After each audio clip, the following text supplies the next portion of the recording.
Hello student, मैंने ये notes बनाए हुए हैं। बीएड सेमेस्टर सेकंड के हैं, साइंस सब्जेक्ट। ठीक है, तो उसमें ये मेथड्स दे रखे हैं यूनिट्स में। तो उसके रिगार्डिंग मैंने ये नोट्स बनाए हुए थे, तो मैंने सोचा कि मैं अपलोड कर दूँ इसका वीडियो। आपकी हेल्प हो जाएगी। Method of teaching science lecture method है। ठीक है, इसकी ये डेफिनेशन और यहाँ तक लिखी हुई है। देन उसके बाद पॉइंट्स कैसे अप्लाई करना है, इसके एडवांटेज क्या होते हैं। ठीक है, देन आफ्टर इसके बाद है चैलेंजेस कि इसको अप्लाई करने में क्या चैलेंजेस फेस करने पड़ते हैं टीचर को। ठीक है, इसके बाद है सेकंड डेमोन्स्ट्रेशन मेथड। इसके भी सेम डेफिनेशन, पॉइंट्स, इसको कैसे अप्लाई करना है एंड एडवांटेज, इसके क्या क्या एडवांटेज हैं डेमोन्स्ट्रेशन मेथड के अगर आप क्लास में अप्लाई करते हो। ठीक है, एंड इसके नेक्स्ट सेम वही चैलेंजेस क्या हैं इसके अप्लाई करने के लिए। अगर अप्लाई करते हो डेमोन्स्ट्रेशन मेथड तो क्या चैलेंजेस फेस करने पड़ते हैं एक टीचर को, तो उसके रिगार्डिंग है। ठीक है, एंड ये है इंडक्टिव एंड डिडक्टिव मेथड, इसकी डेफिनेशन है। ठीक है, सेम वैसे ही पॉइंट्स लिखे हुए हैं और ये इसके पॉइंट्स हैं। ठीक है, क्या होते हैं इसके 2 पॉइंट्स इसके हैं और 4 पॉइंट्स के हैं। ठीक है, इसके एडवांटेज।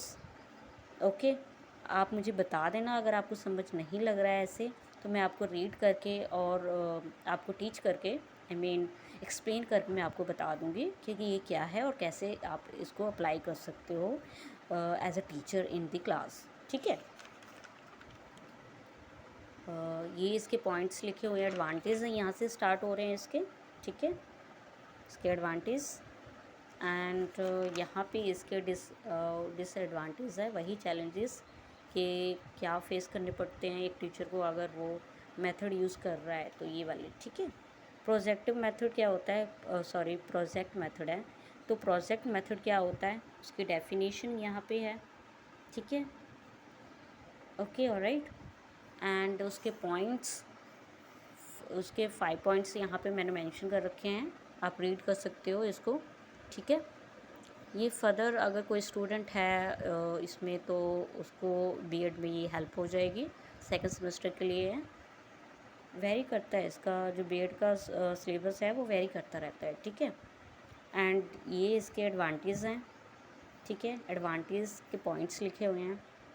ठीक है, प्रोजेक्ट मेथड के क्या एडवांटेज होते हैं अगर एज अ टीचर आप जो है क्लास में यूज़ कर रहे हो इस मेथड को, तो ओके। एंड ये इसके डिसएडवांटेज हैं, आप रीड कर लेना एंड मुझे कमेंट बॉक्स में बता देना अगर आपको ऐसे समझ आ रहा है आपको तो ठीक है, अदरवाइज़ मैं आपको एक्सप्लेन कर दूँगी इसको। ठीक है, ये हमारा साइंटिफिक मेथड है, उसके पॉइंट्स लिखे हुए हैं, डेफिनेशन है, देन उसके पॉइंट्स हैं। ओके, ये उसके पॉइंट्स हैं, 5 पॉइंट्स है इसके, कैसे अप्लाई करना है क्लास में। आगे इसके एडवांटेज हैं, इसको अप्लाई करने से क्या एडवांटेज हो सकते हैं एज अ टीचर आपको, और स्टूडेंट को क्या एडवांटेज हो सकते हैं एंड डिसएडवांटेज। ठीक है, टाइम टेकन है, मटेरियल की नीड होती है, स्पेस फॉर एक्सपेरिमेंट्स के लिए स्पेस की ज़रूरत होती है। सो वैसे ये मोस्ट इजी पॉइंट्स हैं ये। ठीक है, आपको रीड करने से आपको समझ आ जाएगी कि क्या पॉइंट्स है और क्या लिखे हैं। मैंने कोई टफ़ लैंग्वेज यूज़ नहीं कर रखी है इसमें, बहुत ही सिंपल वर्डिंग में मैंने ये नोट्स, हैंड रिटन नोट्स बनाए थे, अपनी खुद के बीएड के लिए बनाए हुए थे मैंने। तो मैंने सोचा मैं अपलोड कर दूँ, किसी की हेल्प हो जाएगी। अगर आपको ऐसे नहीं समझ आ रहा है देन मैं फिर से कह रही हूँ, तो आप मुझे कमेंट बॉक्स में बता देना, मैं एक्सप्लेन कर दूँगी इसको। ठीक है, और फर्दर आपको किसके रिगार्डिंग, किस सब्जेक्ट के रिगार्डिंग आपको नोट्स चाहिए मुझे बता देना, मैं उसके रिगार्डिंग आपको नोट्स जो हैं वो अपलोड कर दूँगी, वीडियोस का अपलोड कर दूँगी, या आप बोलोगे तो मैं वीडियो बना कर अपलोड कर दूँगी। ठीक है, ओके, ऑलराइट, थैंक यू।